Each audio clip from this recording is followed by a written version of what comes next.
السلام علیکم، امید کرتی ہوں آپ سب خیریت سے ہوں گے۔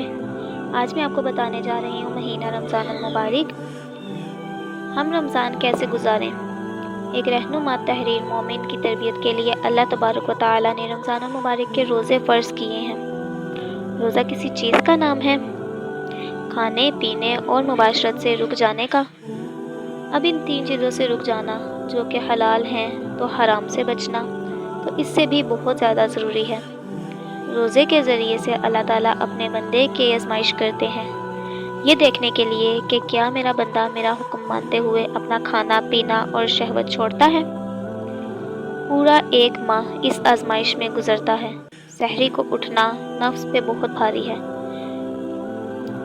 ان ناشیات اللیل ہی اشد وطئا واقوم قیلا۔ بلا شبہ رات کا اٹھنا یعنی نفس کو کچلنے میں بہت سخت اور بات کرنے میں بہت درست ہے۔ یہ وقت بڑی گہری نیند کا ہوتا ہے۔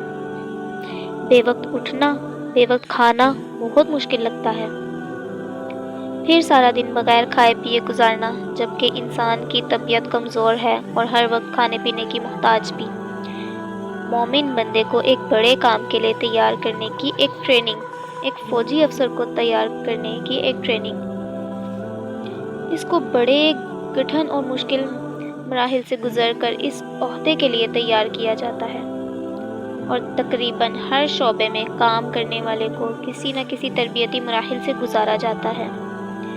اسی طرح اللہ تعالیٰ نے اپنے بندوں کے لیے ایک مکمل نظام زندگی اسلام کی شکل میں عطا کیا ہے۔ اب اس پر عمل کرنے کے لیے بندوں کو تیار کرتا ہے۔ ویسے تو تمام عبادات میں بندے کی تربیت ہے، لیکن دوسری عبادات کا دورانیہ بہت کم ہے۔ نماز چند منٹوں میں پڑھی جاتی ہے۔ حج بھی زندگی میں ایک دفعہ فرض ہے، وہ بھی چند دنوں میں مکمل ہو جاتا ہے۔ لیکن روزہ یہ ایک پورے ماہ کی عبادت ہے۔ ایک وقت پر اٹھنا، پھر مقرر وقت تک کھانا، پھر کھانے سے رک جانا، پھر ایک مقرر وقت پہ افطار کرنا، سارا دن ہر بات میں احتیاط کرنا کہ کہیں غیبت نہ ہو جائے، کسی پر زیادتی نہ ہو پائے، حلق میں پانی نہ چلا جائے، کسی ناجائز چیز پہ نظر نہ پڑ جائے۔ روزہ رکھ کر انسان ہر گناہ سے بچنے کی کوشش کرتا ہے۔ اب اس 1 ماہ کی تربیت میں یہ سکھایا جاتا ہے، سارے سال بھی اس طرح گناہ سے بچتا ہے جس طرح اب رمضان میں کوشش کی ہے، اور اس طرح بھلائیوں میں سبقت کرتا ہے۔ جس طرح اب اپنے رب کی اطاعت کی ہے، اسی طرح اللہ کی دوسرے ایام میں بھی عبادت کرنا ہے۔ قرآن حکیم میں جہاں رمضان کے احکام ختم ہوئے، وہاں یہ حکم ہوا، وَلَا تَأْكُلُوا أَمْوَالَكُمْ بَيْنَكُمْ بِالْبَاطِلِ، کہ آپس میں ایک دوسرے کے مال باطل یعنی ناجائز طریقے سے نہ کھاؤ۔ اب وہ حلال کھانے سے رک تو گیا، لیکن یتیم کا مال کھاتا ہے جو کہ اس کے لیے اس طرح ہے گویا اس نے اپنے پیٹ میں جہنم کی آگ بھر لی ہو۔ بہن اور بیٹی کو وراثت نہیں دیتا جو کہ اس کا حق ہے، اور اس کے مال کو ظلم کے ساتھ کھاتا ہے۔ رشوت لیتا ہے جو اس کے لیے حرام ہے، ملاوٹ کرتا ہے۔ رمضان کے قضا روزے کی افطار۔ سوال کیا جاتا ہے، کیا ماہ رمضان کے قضا روزے کو زوال کے بعد افطار کیا جا سکتا ہے؟ اس کا جواب ہے، ماہ رمضان کے قضا روزے کو زوال کے بعد افطار کرنا جائز نہیں ہے۔ اگر کوئی ایسا کرے تو اسے کفارہ دینا واجب ہوگا، اور کفارہ 10 مسکینوں کو کھانا کھلانا ہے، اس طریقے سے کہ ان میں سے ہر ایک یعنی مسکین کو 3 پاؤ طعام کھانا تمام کھانا دیا جائے، اور اگر یہ نہ کر سکے تو پھر 3 دن روزہ رکھے۔ روزہ ڈھال ہے۔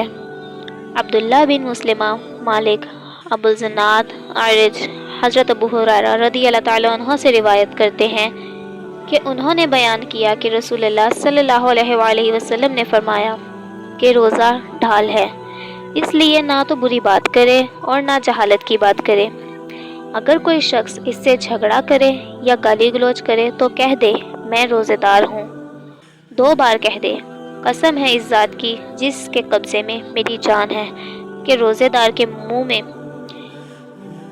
منہ کی ہو اللہ کے نزدیک مشک کی خوشبو سے بہتر ہے۔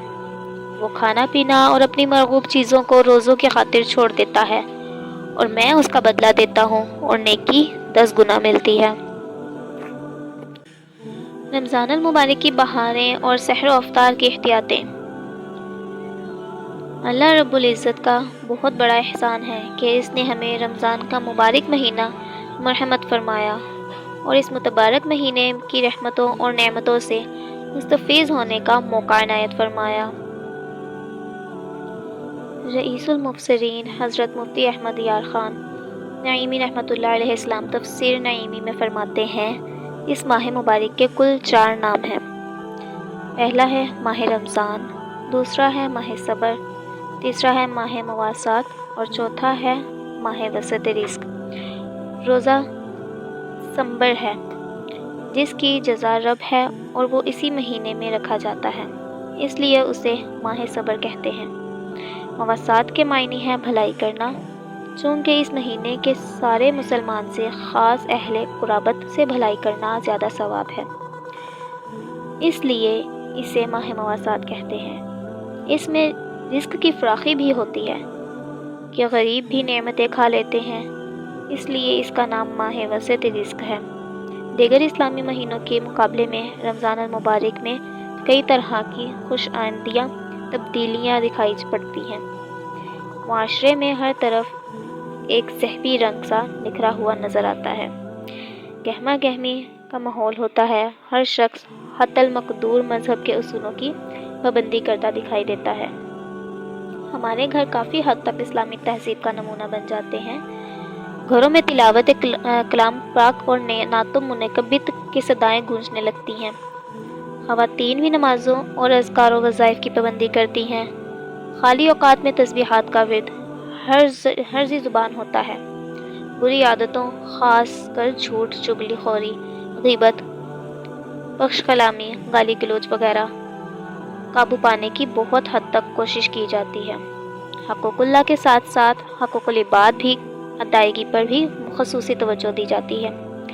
طبقہ امراء، غرباء و مساکین پر زکوٰۃ و صدقات تصدیق کرتے ہیں، ان کی بڑے پیمانے پر امداد کی جاتی ہے۔ اشاعت علوم دینیہ میں اپنے دینی بھائیوں کی اعانت کرنے کے لیے صاحب نصاب زکوٰۃ و صدقات کی تھیلیوں کے منہ کھول دیتے ہیں۔ جزاک اللہ۔